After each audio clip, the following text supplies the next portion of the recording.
हाँ, good morning my dear students. मैं D K. Pandey. आज की वीडियो में हम लोग अध्ययन करेंगे। आपने शून्य कोटि की अभिक्रिया पढ़ लिया है, जीरो ऑर्डर ऑफ रिएक्शन। पिछले वीडियो में जीरो ऑर्डर ऑफ रिएक्शन क्या बताया गया था? शून्य कोटि की क्रिया वह अभिक्रिया जिसकी दर अभिकारक की सांद्रता पर निर्भर नहीं करता। अभिकारक की सांद्रता बढ़े अथवा घटे, अभिक्रिया के दर पर कोई प्रभाव नहीं पड़ेगा। जैसे वहां बताया गया था कि हाइड्रोजन और क्लोरीन जब आपस में अभिक्रिया करते हैं सूर्य के प्रकाश की उपस्थिति में, तो हाइड्रोजन क्लोराइड बनता है Cl। और कोटि क्या होता है? सांद्रता पदों की घात। उसके घात शून्य है तो अभिक्रिया आपकी शून्य कोटि की हो गई। अब उस शून्य कोटि की अभिक्रिया का समाकलित समीकरण ज्ञात करेंगे। हैं? अब हेडिंग लगाएंगे शून्य कोटि की अभिक्रिया के लिए।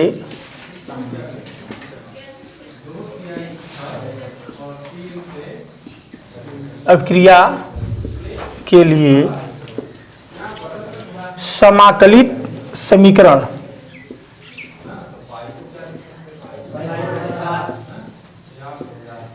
इसको विशेष ध्यान देंगे। ये समाकलित समीकरण आपका शून्य कोटि की अभिक्रिया के लिए। अब अगर यहां मान लिया जाए कि आपकी ये अभिक्रिया देखिए,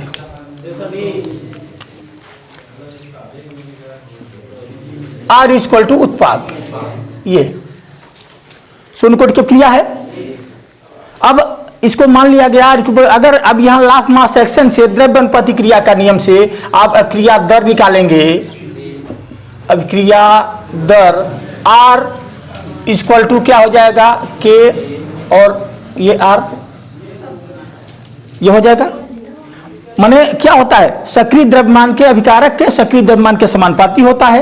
ये द्रव्य अनुपाती क्रिया करने वाला लाफ मास एक्शन है कि भी किसी भी रासायनिक क्रिया का दर अभिकारी पदार्थ के सक्रिय द्रव्यमान के गुणनफल के समानुपाती होता है।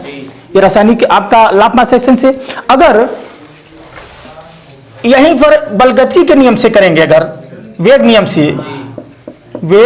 नियम से अभिक्रिया दर R बराबर क्या हो जाएगा? माइनस dr बाई dt है बराबर K कहते 0। आपका शून्य कोटि की अभिक्रिया है, ठीक है। इसको ध्यान रखना। ये एक बार आपके समीकरण समझ में आ जाएगा तो कहीं प्रॉब्लम नहीं होगी। एक बार थोड़ा प्रयास करेंगे, बड़े आसानी से तैयार हो जाएगा आपका समाकलित समीकरण। अब आप ये देखिए, R के जगह पर ये इसको रखा जा सकता है या इसको लिख सकते हैं। देखिए माइनस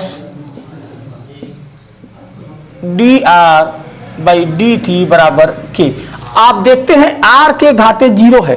किसी भी आधार पर घात 0 होता है तो उसका मान 1 होता है। हैं? किसी आधार पर घात अगर शून्य आ जाए तो उसका मान क्या हो जाएगा? 1। तो ये आपका ये हो गया। या अगर इसको इधर ले ये कर दीजिए, या इसको कर सकते हैं माइनस dr अपॉन dr बराबर ये हो सकता है K dt। इस समीकरण नंबर 1। देखिए यहां तक कोई प्रॉब्लम नहीं ना। ये आपका हो गया minus dr equal to K dt, ठीक है। अब यहां थोड़ा प्रॉब्लम आएगी बायो वालों के लिए। देखो जो मैथ वाले पढ़े हैं वो समाकलन करना है। आप अवकलन और समाकलन, लेकिन बायो वालों के लिए थोड़ा सा इसको यही विशेष ध्यान देना, नहीं तो ये निकल जाएगा, प्रॉब्लम हो जाएगी आपको। तो आप थोड़ा प्रयास करिए। अब यहाँ इस एक का समाकलन, क्योंकि आपका है समाकलित समीकरण निकालना है, तो समाकलन करेंगे समीकरण 1 का। तुम बोलो नहीं जाता भाई।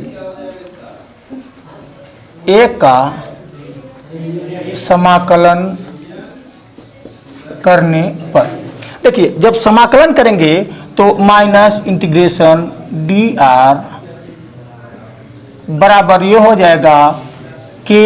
चूंकि K एक स्थिरांक है, स्थिरांक का समाकलन नहीं होता, तो ये K हो गया dt। ये आपका हो गया। अब जब समाकलन करने के बाद ये मिलेगा आपको, देखिए नस R equal to KT plus C। ये समीकरण नंबर 2। यहाँ ये दो लाइन आपको विशेष ध्यान दे लेंगे, इसके बाद कहीं प्रॉब्लम नहीं आएगी, ठीक है ना। बाय वाले भी कहीं कोई घबराना नहीं है, यहाँ दो लाइन आप थोड़ा सा इसको अगर याद कर लेंगे, ध्यान दे लेंगे, तो आपको कहीं प्रॉब्लम समीकरण में नहीं आएगा, ठीक है।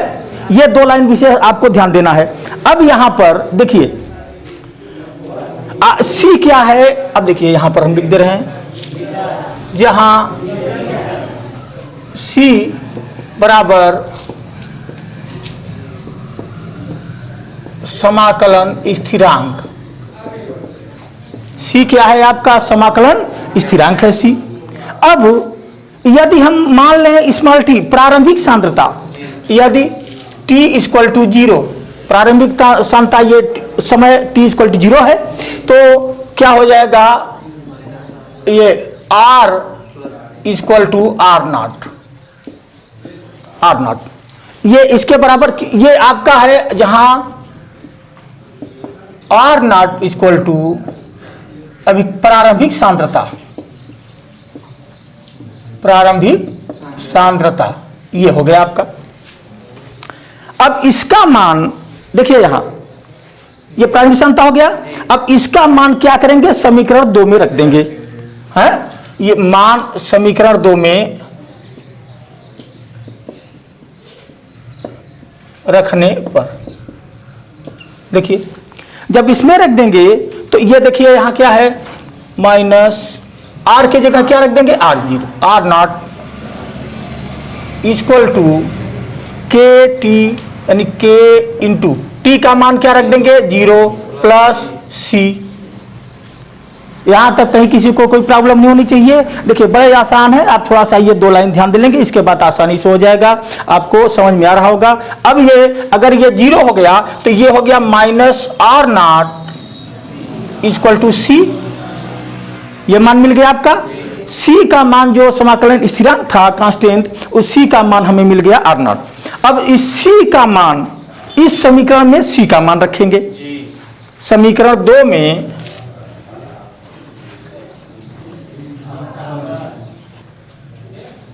सी का मान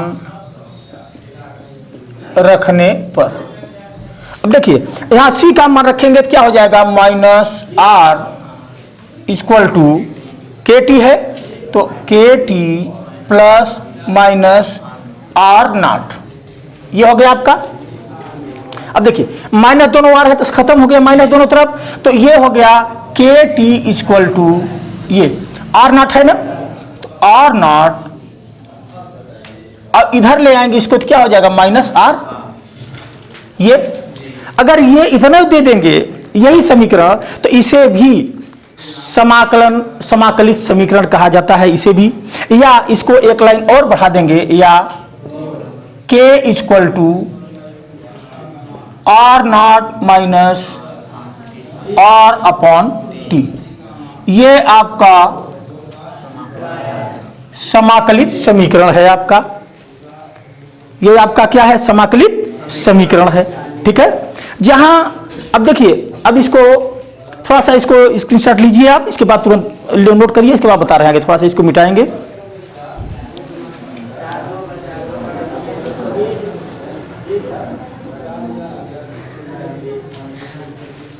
अब देखिए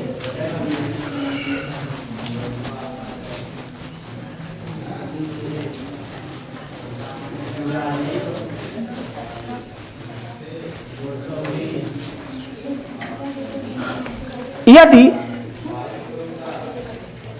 जहां ये, अब इसको हिंदी में भी आप लिख सकते हैं, आपका वेग स्थिरांक बराबर क्या है आपका, देखिए वेग स्थिरांक बराबर क्या आ गया, R0 क्या प्रारंभिक सांद्रता, अभिकारक की प्रारंभिक सांद्रता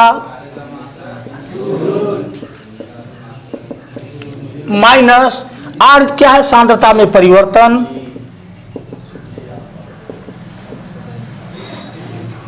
बटे समय, ये हो गया। अच्छा, अगर मान ले हम कि अभिकारक की प्रारंभिक सांद्रता इस मान ले, यदि अभिकारक की, देखिए ध्यान दीजिएगा, नहीं दिक्कत हो जाएगी बाद में, और थोड़ा सा भी समझने में अगर इधर उधर करेंगे तो प्रॉब्लम आ जाएगी। प्रारंभिक सांद्रता A मोल प्रति लीटर है, A मोल प्रति लीटर है। अच्छा, और T समय पर, T समय पर सांद्रता A माइनस एक्स मोल प्रति लीटर है। तो ठीक है, अब प्रारंभिक सांद्रता क्या है, R0, तो ये आपका हो जाएगा R0 इक्वल टू क्या हो जाएगा, A मोल प्रति लीटर, और R इक्वल टू क्या हो जाएगा, A माइनस एक्स मोल प्रति लीटर। अगर अब उसमें हम मान रख दें इसको, तो K इक्वल टू क्या आ जाएगा, देखिए K equal to RA minus A minus X, ये हो गया अपॉन T हो गया। A से एक आप क्रॉस हो जाएगा, माइनस प्लस हो जाएगा, तो ये हो जाएगा K equal to X upon T। ये आपका एक और फार्मूला आ गया सांद्रता परिवर्तन बटे समय। ठीक है, अब इसका मात्रक देख लेंगे। इसका एक लाइन, एक नंबर का ये क्वेश्चन बहुत ही महत्वपूर्ण है, एकदम याद रखना है आपको। एक ज्यादातर शून्य कोटि की क्रिया ज्यादा अधिकांशतः एक नंबर का क्वेश्चन ही पूछता है ये, कि इसका मात्रक, शून्य कोटि की क्रिया का मात्रक, यानी इसका मात्रक देखिए, ये सांद्रता परिवर्तन है, तो सांद्रता का मात्रक मोल प्रति लीटर होता है, और यहां समय भी है बटे में, तो मोल लीटर इनवर्स हो जाएगा सेकेंड इनवर्स। मिनट में दिया है तो मिनट में, या सेकेंड है आपका तो सेकेंड इनवर्स, ये हो जाएगा। ठीक है, आप इसको स्क्रीनशॉट लीजिए, फिर हम आगे बता रहे हैं।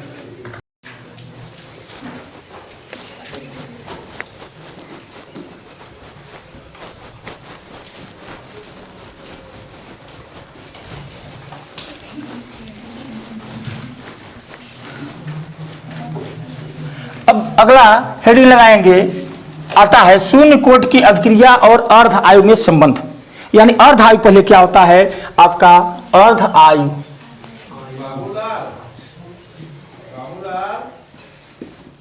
देखिए इसका नाम है अर्ध आयु, हाफ लाइफ।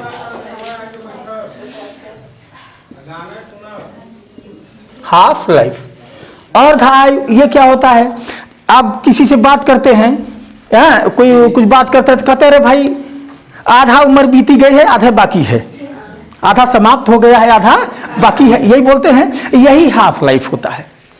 माने कोई भी पदार्थ जितने समय में अपने प्रारंभिक मात्रा का आधा शेष बचता है, उसका जिंदगी भी है। मान लीजिए 100 बरस उम्र है तो 50 हो जाता है, तो लोग कहते हैं कि भाई आधा खत्म हो गया, आधा बचा। तो जितने समय में आधा खत्म हो गया वही उसकी आधा आयु, आधा समय अर्धायु कहलाता है। आधा भाग खत्म होने में, किसी भी पदार्थ का आधा भाग समाप्त होने में जितना समय लगेगा वही उसका क्या कहलाएगा, अर्ध आयु। ठीक है, तो माने देखिए वह समय, परिभाषा इसकी डिफिनीशन क्या हो जाएगी, वह समय जिसमें अभिकारक की प्रारंभिक सांद्रता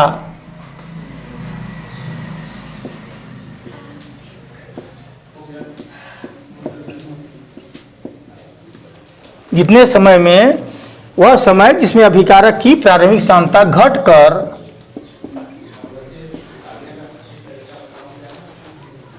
आधी रह जाती है, आधी रह जाती है, अर्ध आयु कहलाता है।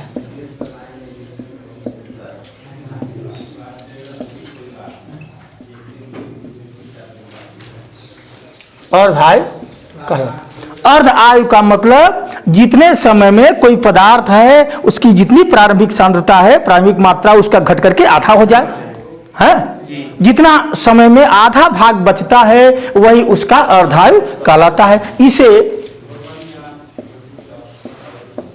टी हाफ, ये टी 1/2, इसे टी हाफ से प्रदर्शित करते हैं।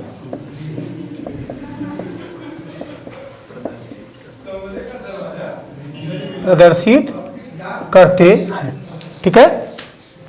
अब माने अर्धायु, अब ये बहुत रटने की जरूरत नहीं, अपने से थोड़ा सा ध्यान दीजिए कि कोई भी पदार्थ है, अगर जितने समय में अपने प्रारंभिक शांत मात्रा का घट करके आधा बचे, या आधा भाग समाप्त होने में जितना समय लगे, आधा भाग समाप्त होने में जितना समय लगता है या जितना समय में आधा भाग बचता है, दोनों एक ही बात है, तो वो आपका कहलाता है अर्धायु, हाफ लाइफ। अच्छा, अब यदि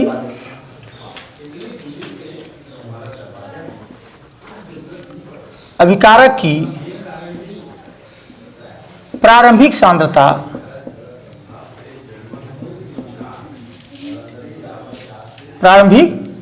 मान लीजिए ए है, ठीक है ना, तो टी समय पर सांद्रता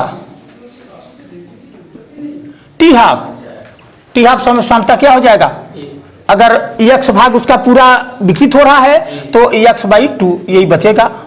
x बराबर क्या हो जाएगा, a/2, x बराबर a/2 आपका बचेगा, आधा भाग बच रहा है टी हाफ में। तो अब इसको मान को आपने समीकरण में लास्ट में आपने समीकरण पढ़ा था कि k = x/t, ये आपने पढ़ा था शून्य कोटि की क्रिया के लिए।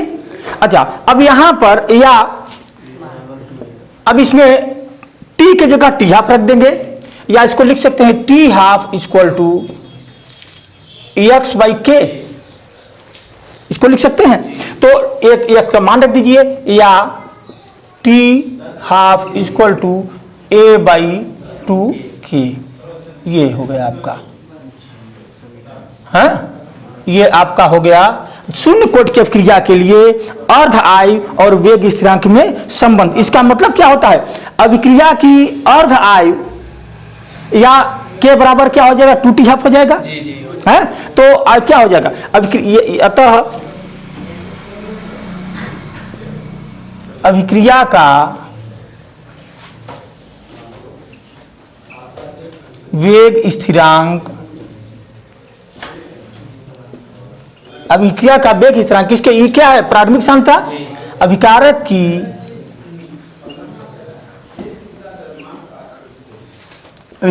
की प्रारंभिक सांद्रता के समानुपाती होता है।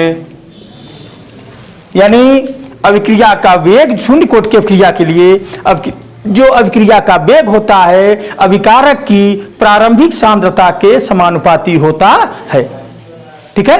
ये आपका अर्ध आयु हो गया। अब इसको आप जल्दी से लिखिए, इसके बाद हम आगे बढ़ें। हो गया भाई, ठीक है। अब हम थोड़ा आगे चलते हैं। अब आपका ये देखो, एक नंबर का ये भी क्वेश्चन आपको याद रखना है, या इस पर आपका सवाल भी पूछ सकता है, समझ रहा है ना, कि अभिक्रिया की अर्ध आयु और वेग स्थिरांक में संबंध, हाँ, इस पर आपका प्रॉब्लम पूछ सकता है। अब इसके बाद अगला हेडिंग लगाएंगे, इस शून्य कोटि की अभिक्रिया के लक्षण, इसकी विशेषता क्या होती है, शून्य कोटि की अभिक्रिया का लक्षण।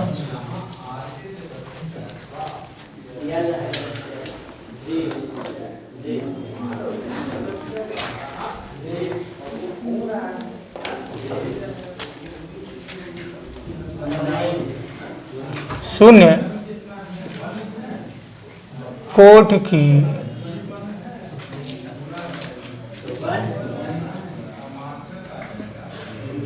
अभिक्रिया के लक्षण, ये करेक्टर माने शून्य कोटि की अभिक्रिया की विशेषता क्या होती है, इसके लक्षण क्या हैं। ये नंबर 1 देखिए, पहला सबसे आसान ऐसे लक्षण लिख देंगे कि शून्य कोटि की अभिक्रिया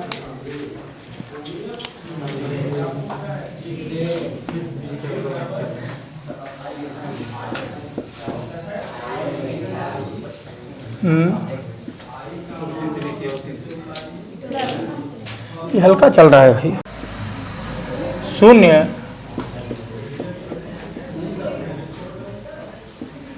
ठीक है,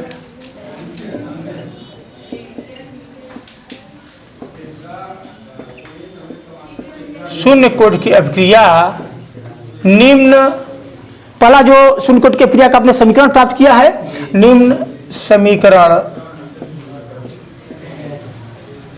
का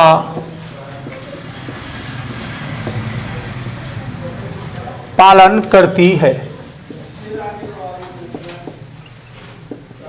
निम्न समीकरण का पालन करती है। समीकरण क्या था आपका? K equal to R naught minus R upon T, ये हो गया। या यहाँ इसको भी देख सकते हैं, ये समीकरण K equal to X upon T हो गया। तो शून्य कोटि की जो अभिक्रिया होती है ये इस समीकरण का पालन करती है आपका। नंबर 2,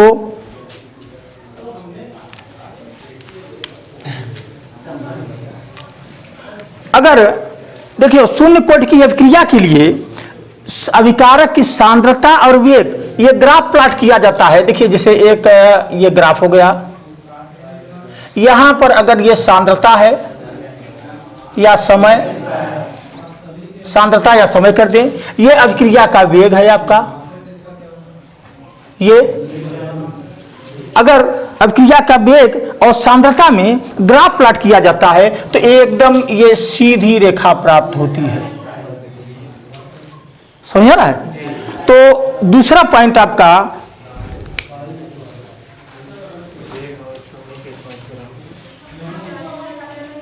शून्य कोटि की अभिक्रिया के लिए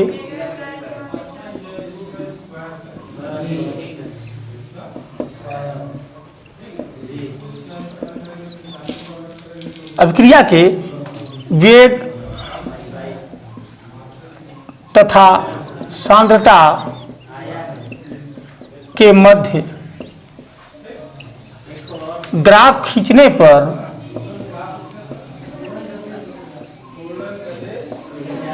एक सीधी रेखा प्राप्त होती है। खींचने पर एक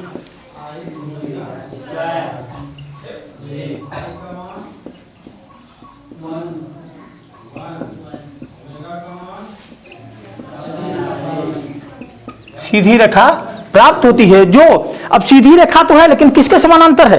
सांद्रता के समानांतर। जो सांद्रता के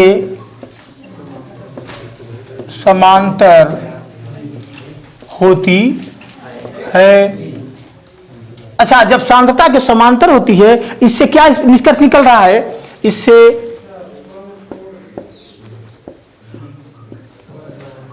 स्पष्ट होता है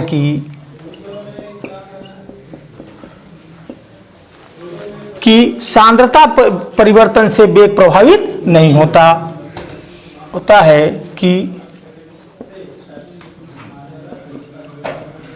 सांद्रता परिवर्तन का वेग पर कोई प्रभाव नहीं पड़ता।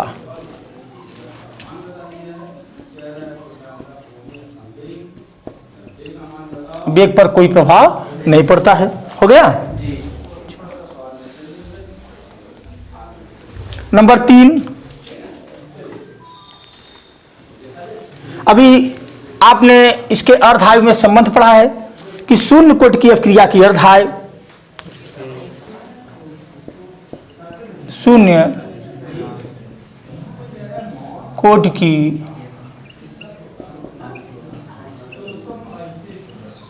अभिक्रिया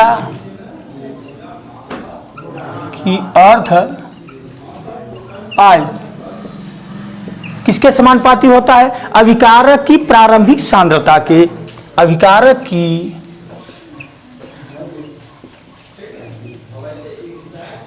प्रारंभिक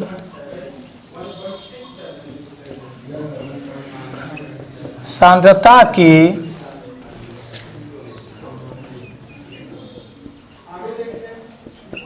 समानुपाती होता है। शून्य कोटि की क्रिया क्या होता है? अभिकारक की प्रारंभिक संख्या के समानुपाती होता है। माने के टी हाफ इक्वल टू क्या आया था? T half equal to A by 2k, ये होता है। अच्छा, अब शून्य कोटि की अभिक्रिया चौथा एक और दे देंगे, क्या है? शून्य कोटि की अभिक्रिया के वेग स्थिरांक की इकाई क्या होती है? मोल लीटर इनवर्स समय कर दीजिए, चाहे सेकंड कर दीजिए, सेकंड इनवर्स होता है। ठीक है, ये आपकी 4 विशेषता हो गई। आप इसको स्क्रीनशॉट लीजिए, इस पर एक ठो आपको थोड़ा सा छोटा न्यूमेरिकल बता दे रहे हैं, हाँ? इसके बाद खत्म हो जाइए।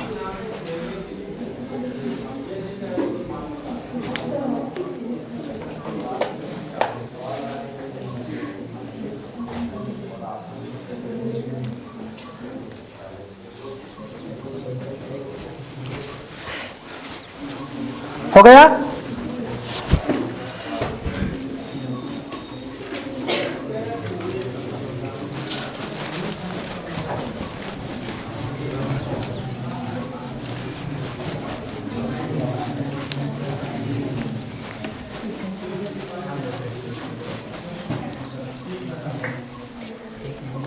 देखिए एग्जाम्पल लिख दें, हल कर देंगे उससे। ये R naught minus R K equal to R naught minus are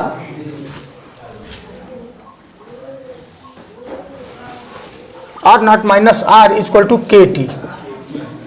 शून्य कोटि की अभिक्रिया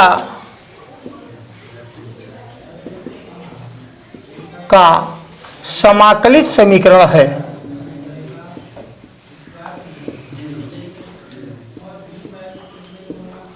यह शून्य कोटि की अभिक्रिया का समाकलित समीकरण है यदि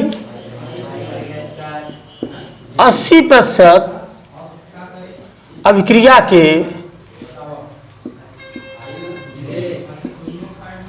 पूर्ण होने में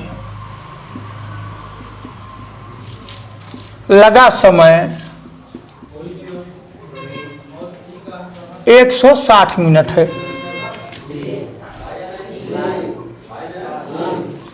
160 मिनट लगा समय 160 मिनट है, तो अभिक्रिया के वेग स्थिरांक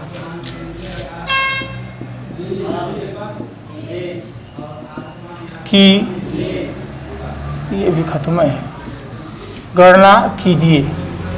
देखिए ये आपका शून्य कोटि की अभिक्रिया है और 80% पूर्ण हो रहा है, तो समय लग रहा है 160 मिनट। 160 मिनट लगा समय 160 मिनट, सॉरी 160 मिनट है, तो इसका वेग स्थिरांक की गणना करना है।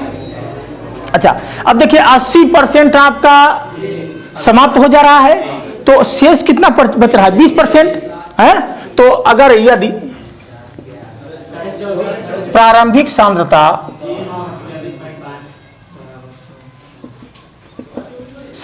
का 80% सांद्रता ए मान लीजिए ए है, तो ए का 80% खत्म हो जा रहा है।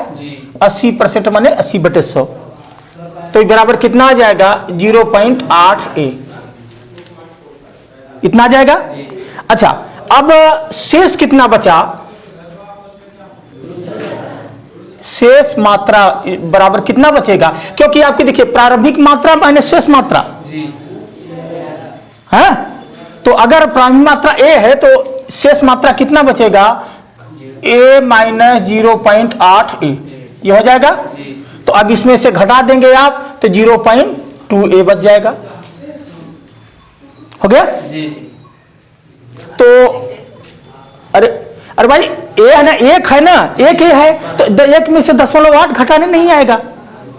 हाँ, ये छोटी चीज है एकदम, आप घटा लेंगे तो ये जगह अब आप मान रख देंगे k इक्वल टू, देखिए प्रारंभिक सांद्रता कितना है, a माना गया है तो a minus 0.2 A upon t का मान कितना है, ये t हो जाएगा। तो ये इतने में जितना a से खत्म हो जाएगा, इसको एक मान लो, अगर एक मान लिया जाए तो ये कितना बचेगा 0.8 बटे t का है 160, ये हो जाएगा। अच्छा अब मिनट है, कोई बात नहीं, मिनट में ही कर दीजिए, क्या प्रॉब्लम है। अब वहां मात्रक में आपका मिनट आ जाएगा, तो यहाँ अब इसको सॉल्व कर लेंगे तो कितना आ जाएगा, पॉइंट आपने बताया कितना हो जाएगा, ये 16 हो जाएगा। तो ये बराबर हो जाएगा 1/200 हो जाएगा, या इसको लिख सकते हैं 0.5 × 10⁻⁻² लिख सकते हैं। हाँ, या इतने लिख लीजिए, इतने मोल लीटर इनवर्स समय माने मिनट इनवर्स, ये आपका हो गया। तो इस तरीके से आप इससे प्रारंभिक सांद्रता दिया रहेगा, समय पूर्ण होने में कितना बच रहा है, इसको भी आप सॉल्व कर लेंगे, कहीं कोई प्रॉब्लम नहीं। ठीक है, ठीक है, आज के लिए इतना, धन्यवाद।